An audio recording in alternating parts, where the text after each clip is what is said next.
Bonsoir à toutes et à tous, bienvenue sur Monaco Info. Nous sommes le jeudi 18 août. Voici les titres de ce journal. Jérôme D'Ambrosio sera notre invité pour aborder la belle fin de saison de Venturi en Formula I. La structure monégasque va aussi vivre un tournant dans la discipline la saison prochaine en s'alliant à Maserati. Il nous dévoilera les nouveaux contours de l'écurie. C'est désormais officiel, Mohamed Camara est un joueur de l'AS Monaco. Le milieu de terrain malien s'est engagé pour 5 saisons avec le club de la Principauté. Présentation officielle de ce renfort de taille. Et puis dans ce journal, focus sur les piqûres d'insectes en tout genre. Pourquoi nous piquent-ils? Sont-ils vraiment dangereux pour la santé? Et que faire une fois que nous avons été piqués? Vous saurez tout sur ces petites bêtes grâce à notre invité Benoît Gilles. Et nous débutons donc cette édition avec la victoire de Venturi ce dimanche 14 août à Séoul à l'occasion de la 100e course de Formula I. Une course qui marquait aussi la fin de la saison 8 et le tout dernier chapitre en e-prix pour l'écurie monégasque puisque, je vous l'ai dit, c'est Maserati qui va reprendre le flambeau. Pour nous parler de tout ça ce soir, Jérôme D'Ambrosio est avec nous. Bonsoir à vous Jérôme. Bonsoir.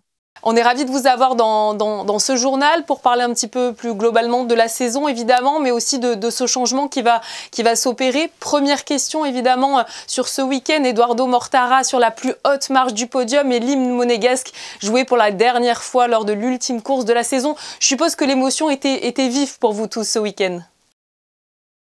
Alors c'était un week-end, et particulièrement la course de dimanche un peu particulière parce que d'un côté on a gagné, c'était exceptionnel de gagner cette 100e course. Et en même temps, le titre team qu'on jouait vraiment jusqu'à la fin avec Mercedes.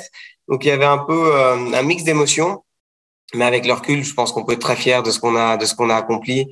Finir deuxième et vice-champion du monde, c'est quelque chose qui a surpassé nos objectifs de début de saison et c'est ça qu'on retient.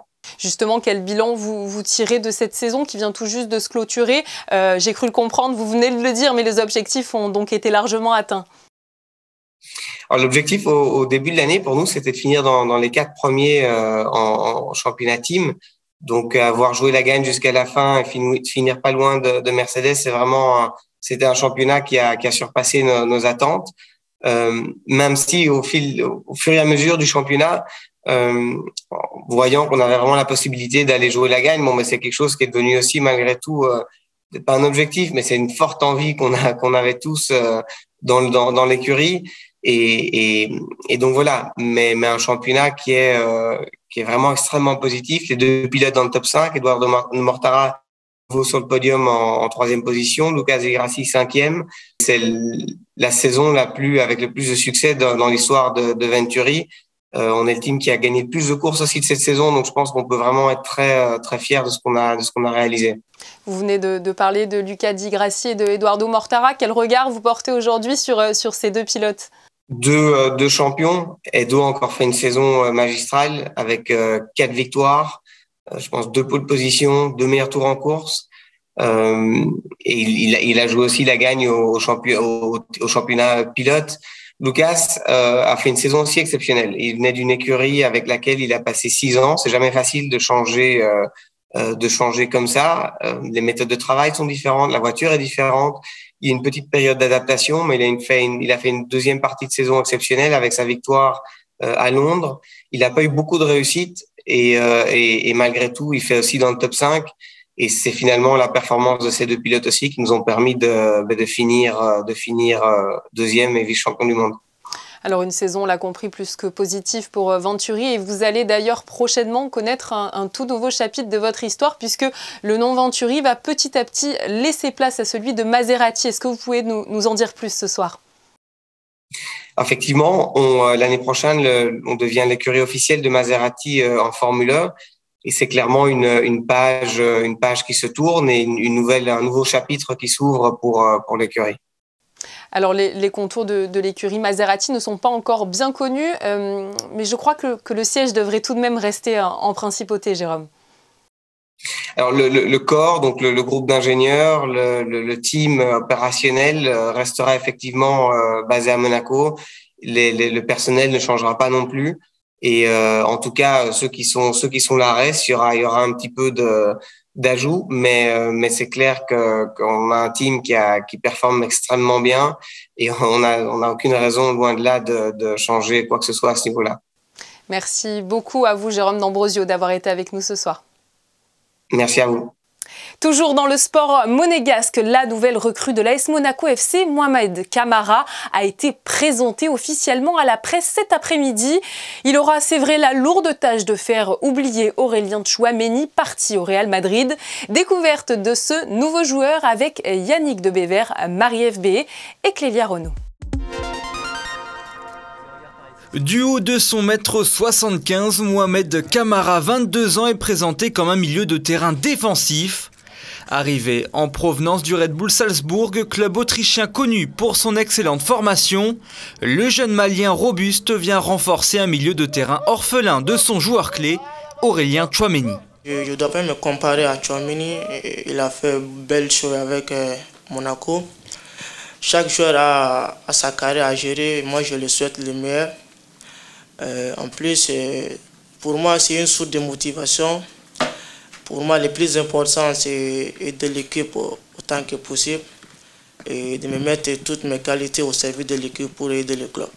Les supporters ont donc enfin cette nouvelle recrue au milieu de terrain. Une signature tant attendue qui arrive 2 mois après le départ de Tchouaméni vers le Real Madrid. Sometimes you have to be patient. We know we have a very good squad. You can see now in every area of the pitch we're very strong and very competitive in every session, and that's where we wanted to be. And I feel we're getting close to that now. And with Mo's addition, with the quality, the potential still that he has, but then leadership skills he showed last year in that very young Salzburg team, especially in the Champions League, I think he's going to be a really exciting addition to watch. Le nouveau numéro 4 de l'ASM devrait être présent dans le groupe monégasque pour le match de ce week-end face à Lens. Les deux équipes sont sur la même dynamique, une victoire et un nul en championnat et la rencontre s'annonce très serrée face à un adversaire invaincu depuis 16 matchs. C'est une philosophie de jeu très claire, avec beaucoup de force en attaque. Oui, c'est un match très intéressant et pour nous aussi. Pour grandir avec les nouveaux joueurs qu'on doit intégrer dans notre style de jeu aussi. En manque de temps de jeu lors de la préparation, Mohamed Camara ne pourrait jouer que quelques minutes. Coup d'envoi de ce Monaco-Lens ce samedi à 17 h au stade Louis II. Monaco-Lens, ça sera donc ce samedi 20 août au stade Louis II. Et lors de cette rencontre, j'espère que vous ne vous ferez pas piquer par des moustiques ou d'autres insectes. Car ce samedi sera la journée mondiale du moustique. L'occasion pour nous de retrouver notre prochain invité qui va tout nous dire sur les insectes de l'été. Benoît Gilles est entomologiste. Bonsoir à vous, Benoît. Bonsoir également. Alors pour débuter cet entretien, on plante d'abord le décor avec votre métier. Être entomologiste, en quoi cela consiste concrètement? Alors être entomologiste, c'est être biologiste spécialiste des insectes, tout simplement. Voilà. Donc vous étudiez au quotidien les insectes, en quoi ça consiste une journée type pour vous? Alors, entomologie, ça peut toucher énormément de disciplines. Et moi, mes disciplines, mes spécialités sont l'agroécologie, donc comment améliorer la culture avec les insectes, la biodiversité urbaine et l'élevage d'insectes. Alors, vous allez donc tout nous dévoiler sur les insectes et notamment sur les moustiques, car chaque été, on a l'impression, c'est vrai qu'ils sont de plus en plus nombreux. Est-ce que vous l'avez constaté? Alors, les moustiques, ce qu'il faut savoir, c'est que c'est quand même des insectes qu'on retrouve principalement l'été, puisque l'hiver, comme beaucoup d'insectes, c'est la période où ils sont en repos à cause du froid et du climat. Et en fait, plus les fortes chaleurs sont élevées, comme notamment actuellement, on rencontre énormément d'insectes. Et certaines personnes, dont moi, c'est vrai, se font plus piquer que d'autres. Pourquoi? Alors, ça a été prouvé que des personnes étaient plus touchés que les autres, parce qu'en fait, les moustiques sont attirés par plusieurs paramètres, comme le CO2 que l'on respire, la transpiration, les bactéries à la surface de la peau. Et donc, après, comment le moustique, lui, fait pour identifier telle personne, c'est assez complexe, mais oui, il a été avéré que des personnes étaient plus propices que d'autres. Il y a aussi une part de génétique derrière, d'état physiologique, des personnes qui sont, par exemple, malades ou qui viennent faire du sport. dégageant plus de température et plus de CO2, fait que les moustiques les repèrent plus facilement dans l'environnement. Des nouvelles espèces font aussi leur apparition. Que faut-il craindre? Je parle en l'occurrence du moustique tigre. Alors, le moustique tigre est originaire des pays d'Asie du Sud-Est.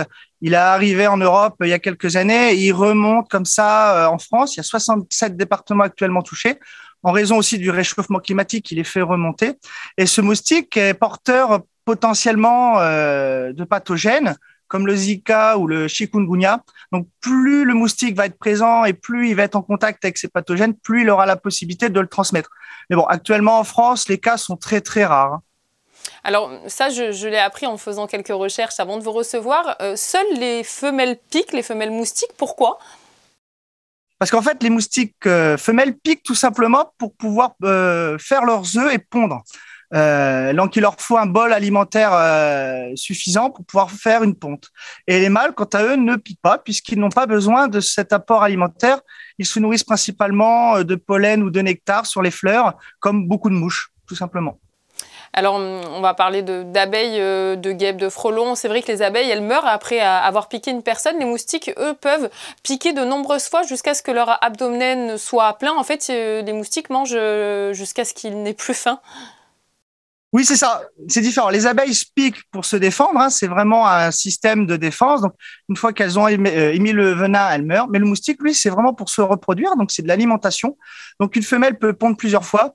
Et pour chaque ponte, elle doit avoir un bol alimentaire. Donc, en fait, une femelle va piquer une personne plusieurs fois au cours de sa vie, quelques jours d'intervalle à chaque fois. Alors après votre entretien, on verra notamment un reportage sur les bons réflexes à avoir après une piqûre, mais c'est vrai que dès qu'on se fait piquer, on se gratte automatiquement, cela devient rouge. Pourquoi notre corps a une telle réaction?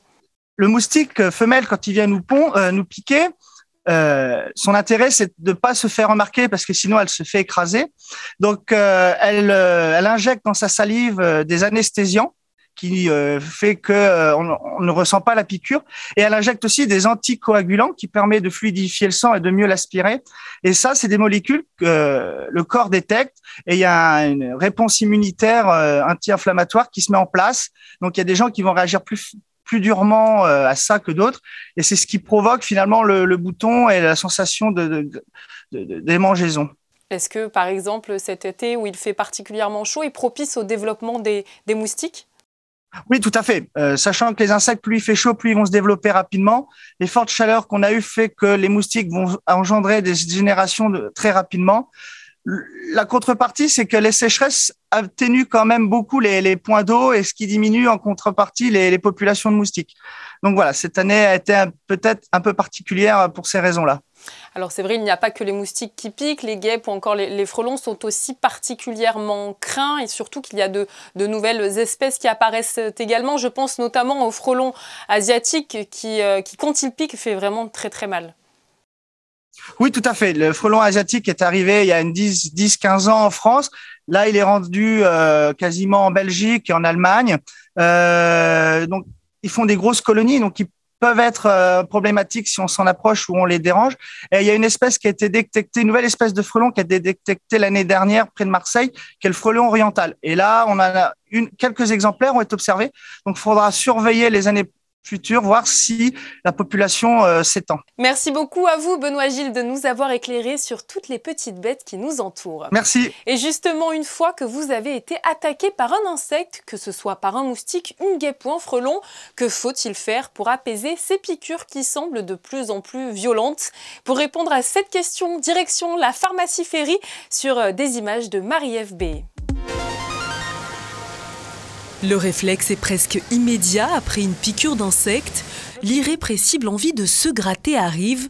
Mais alors, en plein été, quelles sont les espèces dont il faut le plus se méfier? Alors à la pharmacie, on a surtout des piqûres de moustiques, ce qui correspond à 90% des personnes qui viennent pour une question de piqûre. Nous avons aussi des piqûres de guêpes, d'abeilles, de frelons, de serpents, c'est déjà arrivé. Et par rapport aux frelons, il y a maintenant les frelons asiatiques, on voit un petit peu des nouveaux insectes apparaître. Est-ce que vous sentez peut-être que ça inquiète les gens parce qu'on ne les connaît pas finalement? Alors ça inquiète les gens parce qu'ils sont plus gros, ça fait plus peur. La piqûre est très douloureuse. Et la façon de traiter ces piqûres dépend évidemment de la nature de l'insecte qui vous a attaqué. Pour un moustique, il n'y a pas de dard, donc il n'y a pas de dard à enlever. Il faut juste désinfecter, laver la piqûre et ensuite mettre une petite crème adéquate. Pour tout ce qui est abeilles, frelons et guêpes, il faut enlever le dard le plus rapidement possible et traiter la piqûre en mettant un peu de froid et une crème adaptée en fonction de la réaction allergique de la personne. Si vous faites justement partie de ces victimes qui ont des problèmes allergiques en cas de piqûre, mieux vaut réagir tout de suite. On peut donc donner une crème un peu plus forte à base de corticoïdes. On peut donner un comprimé antihistaminique. Et en cas de grosse allergie, on parle là de choc anaphylactique, c'est une urgence. Si le gonflement est généralisé ou une urticaire sur tout le corps, là il faut aller à l'hôpital direct ou il faut appeler le SAMU le 15. Pour prévenir et éviter les piqûres d'insectes, l'utilisation de répulsifs est aussi souvent conseillée. Et si à ces traitements pharmaceutiques, vous préférez les remèdes de grand-mère, il ne vous reste plus qu'à consulter les vieux grimoires de vos ancêtres. Paraît-il que la lavande et la citronnelle sont très efficaces. Et sur les plages durant l'été, ce sont les méduses qui peuvent se montrer virulentes, alors soyez prudents. La plage, justement, il en est question dans ce reportage, ou plus précisément de la baignade. De début mai à fin septembre, la direction de l'environnement contrôle la qualité des eaux de baignade en principauté, et ce, sur une boucle de 6 km. Vanessa Dessy vous emmène tester cette mer avec des professionnels. Regardez. Soucieuse d'offrir un environnement propice aux activités balnéaires, la Principauté contrôle chaque année, de début mai à fin septembre, la qualité des eaux de baignade sur les plages de son littoral. Les analyses d'eau de mer sont réalisées par la direction de l'environnement sur 6 zones de baignade autorisées, faisant ainsi une boucle de 6 km. Je mets à l'eau une sonde qui va nous permettre de récupérer certains paramètres physico-chimiques. Tels que la salinité, l'oxygène dissous, le pH, la température. Ça nous permet aussi d'avoir certains taux de chlorophylle qui aussi nous permettent d'avoir une bonne idée de la qualité de l'eau de baignade. Les différentes procédures et normes utilisées sont conformes au code de la mer. Après une analyse sur site, les échantillons de prélèvement sont ramenés au laboratoire de la direction de l'environnement afin d'obtenir des résultats plus approfondis. Les échantillons partent au laboratoire où on fait des analyses bactériologiques, à savoir les taux de certaines bactéries qui doivent être inférieurs à des normes définies. Et la plupart du temps, enfin 99% du temps, il n'y a aucun problème à Monaco. Ces prélèvements sont effectués à bord d'un canoë à pédales afin d'éviter de gêner les baigneurs et de pouvoir accéder facilement au plus près des rochers et du rivage. Justement, pour savoir si vous allez pouvoir profiter des plages de la Principauté, nous retrouvons Alexandra Pani pour un point sur la météo de cette fin de semaine. Bonsoir à vous Alexandra. Je crois que ça ne sera pas vraiment le moment pour une baignade à cause notamment des orages. Bonsoir Julia, bonsoir à tous. Dans la nuit, des orages seront encore possibles, mais le ciel devrait se dégager au fur et à mesure de la journée. Les nuages resteront bien présents, mais l'on pourra tout de même compter sur quelques éclaircies. Les températures seront un peu plus fraîches, avec 20 degrés le matin et 27 degrés au plus chaud de la journée. Le soleil se couchera à 20h30 et nous fêterons les Jean-Eudes en ce 19 août. Nous refermons cette édition comme nous l'avons commencé avec du sport. Focus ce soir sur l'équipe de rugby à 7 de l'AS Monaco. En plein tournoi de l'Inextenso Super 7, les joueurs redoublent d'efforts à l'entraînement, comme vous allez pouvoir le constater sur les photos de Manuel Vitali. Demain, notre journaliste Frédéric Elion vous emmènera d'ailleurs à La Rochelle pour tout savoir des dernières actualités du Monaco Rugby 7. Très belle soirée à vous sur Monaco Info et à très bientôt.